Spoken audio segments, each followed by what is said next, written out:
Mga kapatid na nananampalataya sa Allah subhanahu wa ta'ala, ang matatalakay natin sa ngayon sa wikang Arabic, al-itqanu fil amal. Ibig sabihin nito mga kapatid ay ang pagiging ganap o pagsasagawa ng ganap sa trabaho o kaya ay gawain.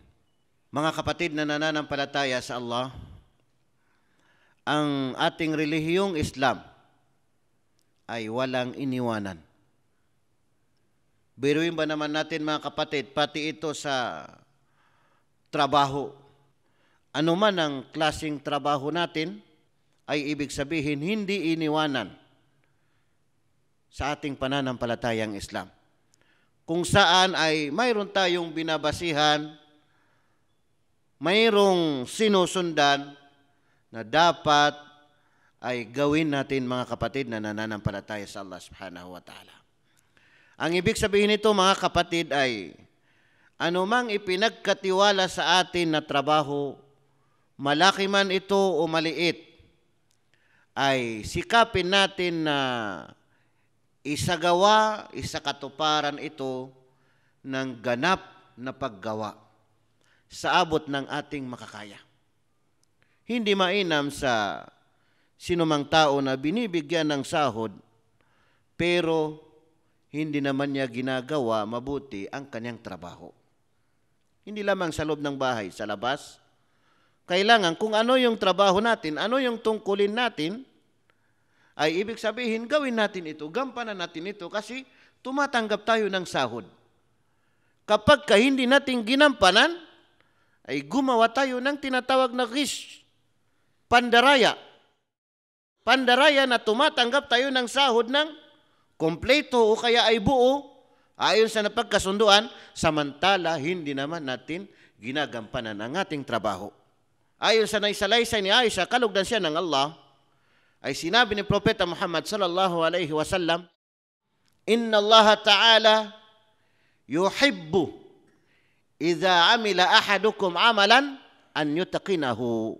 Katotohanan na ang Allah subhanahu wa ta'ala yuhibbu ay minamahal niya o kaya ay nais niya idza amila ahadukum amalan na kapag gumawa ang isa sa inyo ng gawain an yutaqinahu ay gawin niya itong ganap, gawin niya itong buo, mayroong dedikasyon sa trabaho. Kung ano ang ibinigay sa kanya, yun, gampanan niya ng mabuti. Mapapansin natin sa hadith na ito mga kapatid, idza amila ahadukum amalan, kapag gumawa ang isa sa inyo ng gawain, tingnan ninyo mga kapatid, hindi in-specify ng Propeta Muhammad sallallahu alaihi wasallam kung anong uri ng gawain, kung anong klaseng gawain, kung anong klaseng trabaho. Kasi lahat ng trabaho, lahat ng gawain, lahat ng ginagawa natin, lalong-lalo na sa ibig sabihin nito ay tumatanggap tayo ng mga sahod, ay yan ang tinutukoy ni Propeta Muhammad sallallahu alaihi wasallam. Hindi lamang sa mga profesional, hindi lamang sa mayroong mga skill, hindi lamang sa mayroong mga posisyon, kahit na walang posisyon, o kahit na nagtatrabaho sa bahay, o kahit na anumang trabaho na maliit sa palagay natin na trabaho, ay ibig sabihin ay an yutaqinahu. Dahil yun ang gusto ng Allah subhanahu wa ta'ala. An yutaqinahu. Ibig sabihin ay gawin niyang ganap, gawin niyang maayos, gawin niyang mayroong dedikasyon sa kanyang trabaho. Hindi yung kapag ka nandyan ang kanyang amo, gagawinan niya ng mahusay ang kanyang trabaho. Hanggat sa magpapawis na o maglalagay na ng anumang mga tubig o anumang bagay o dudumihan na ang damit kasi para makita ng amo na siya ay talagang mutakin sa kanyang trabaho. Talagang ginagampanan niya, ginagawa niya ng ganap ang kanyang trabaho. Hindi ganun, kabilang yun sa pandaraya. Mga kapatid na nananampalataya sa Allah, gagawin natin ang ating trabaho na maging nandito ang ating amo, nakikita tayo ng ating amo, o hindi niya tayo nakikita, ay gagawin natin ang ating trabaho ng mahusay o kaya ay maayos na pagsasagawa. Ganon din sa mga nagtatrabaho sa bahay. Kadalasan kasi na problema ay ibig sabihin, marami sa mga nagtatrabaho sa bahay ay hindi pa nakapunta dito sa abroad, ay gumagawa na ng kamalian na kung saan ito ay labag sa pananampalatayang Islam.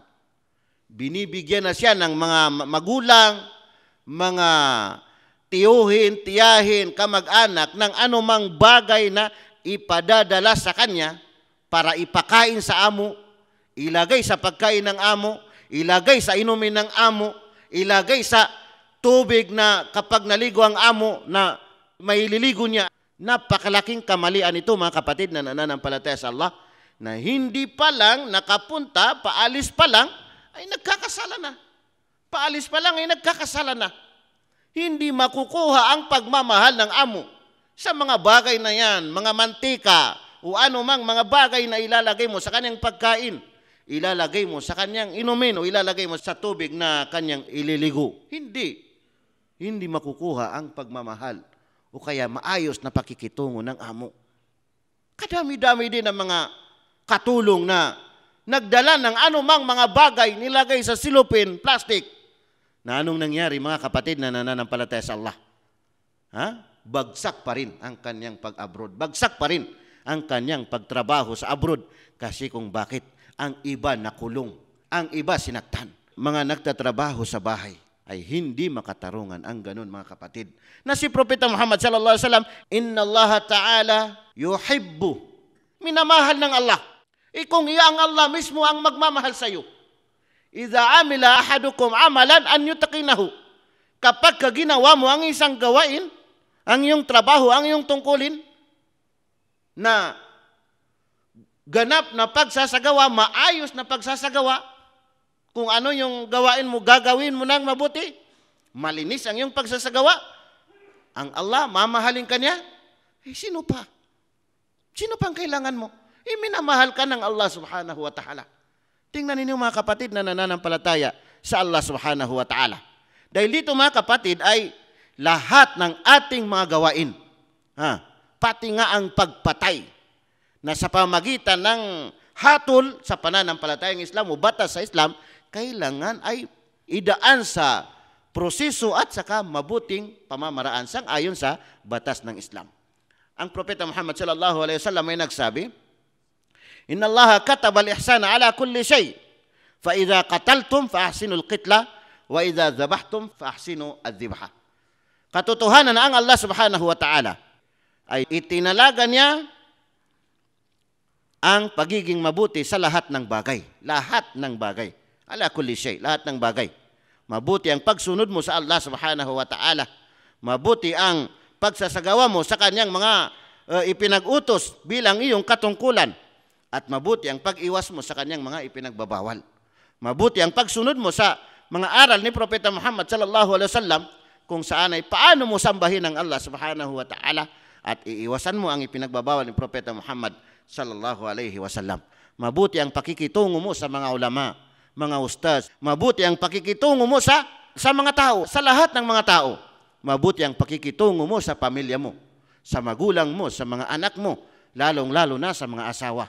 Na kahit saan o hindi lamang sa mga tao, pati sa mga hayop, mabuti ang pakikitungo mo, pati sa mga bagay na hindi mga tao, hindi mga hayop, ay mabuti ang iyong pakikitungo. Yan ang tinutukoy sa hadith na ito, na inna Allah kataba al-ihsana ala kulli shay. Katotohanan na ang Allah ay tinalaga niya, ipinag-utos niya ang pagiging mabuti sa lahat ng bagay.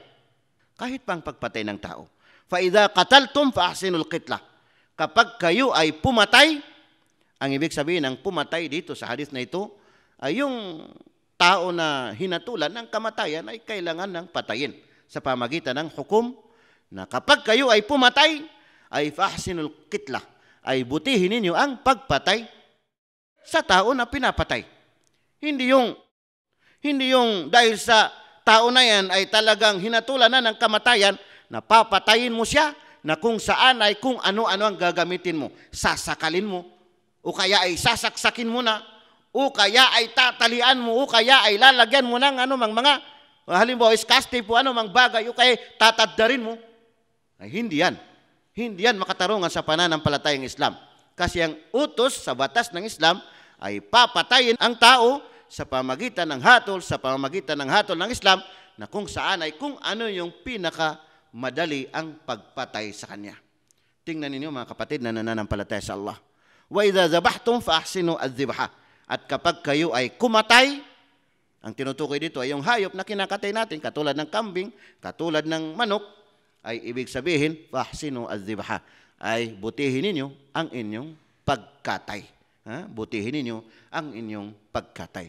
Ibig sabihin ay, kung yung kutsilyo natin, hasain natin mabuti, at saka bilisan natin, lakasan natin ang pagkatay natin sa hayop na yon. Na kung maaari, huwag nating ipakita sa kanyang partner o sa kanyang mga kasama. Halimbawa, ang kambing, huwag natin ipakita sa kanyang mga kasama na mga kambing kasi nasasaktan din sila. Yan ang paliwanag ng ilan sa mga pantas. Na kung saan ay mabuti ang pagpatay ayon sa hatol sa batas ng Islam at mabuti ang ibig sabihin pagkatay ng hayop ayon sa batas ng Islam. Babanggitin natin ang isang talata sa banal na Quran na sinabi ng Allah subhanahu wa ta'ala, وَقُلِ اعْمَلُوا فَسَيَرَ اللَّهُ عَمَلَكُمْ وَرَسُولُهُ وَالْمُؤْمِنُونَ وَسَتُرَدُّونَ إِلَى عَالِمِ الْغَيْبِ وَالشَّهَادَةِ فَيُنَبِّئُكُم بِمَا كُنتُمْ تَعْمَلُونَ.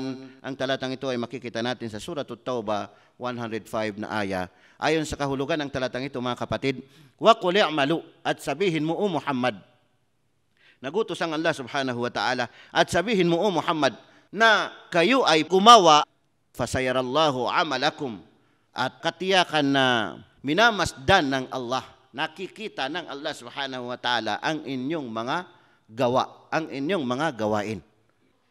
Wa rasuluhu wal mu'minun, at ang kanyang sugo at ang mga nananampalataya. Wa saturadduna ila alimil ghaibi was syahada, at kayo ay ibabalik muli doon sa kanya na higit na nakakaalam ng ghaib, mga nakalingid, was syahada, at mga lantad na nakikita. Ibig sabihin, tayo ay ibabalik sa Allah subhanahu wa ta'ala, ibabalik sa Allah na kung saan ay alam niya ang lahat ng nakalingid na ating mga gawain at alam niya ang lahat ng mga, ibig sabihin, nakikita na ating mga gawain. Fayunabbi'ukum bima kuntum ta'malun. At babanggitin na sa inyo, sasabihin na sa inyo, sabi ng Allah subhanahu wa ta'ala, kung anuman ang inyong ginawa, anuman ang inyong mga ginagawa dati dito sa mundo. Tingnan ninyo mga kapatid na nananampalataya sa Allah. Ibig sabihin nito mga kapatid ay al-itqanu fil amal, itqanul amali fil Islam, na kung saan ay ang pagiging ganap, pagsasagawa ng maayos sa ating trabaho ay ito ay kabilang sa utos sa ating pananampalatayang Islam. Gampanan natin mabuti ang ating mga trabaho. Ano man ang ating mga tungkulin, ano man ang ating mga trabaho, maliit man ito o malaki, gampanan natin mga kapatid na nananampalataya sa Allah subhanahu wa ta'ala, kasi ito ay responsibility natin na kung saan ay itatanong sa atin pagdating sa kabilang buhay. Aqulu qawli hadha wa astaghfirullah li wa lakum.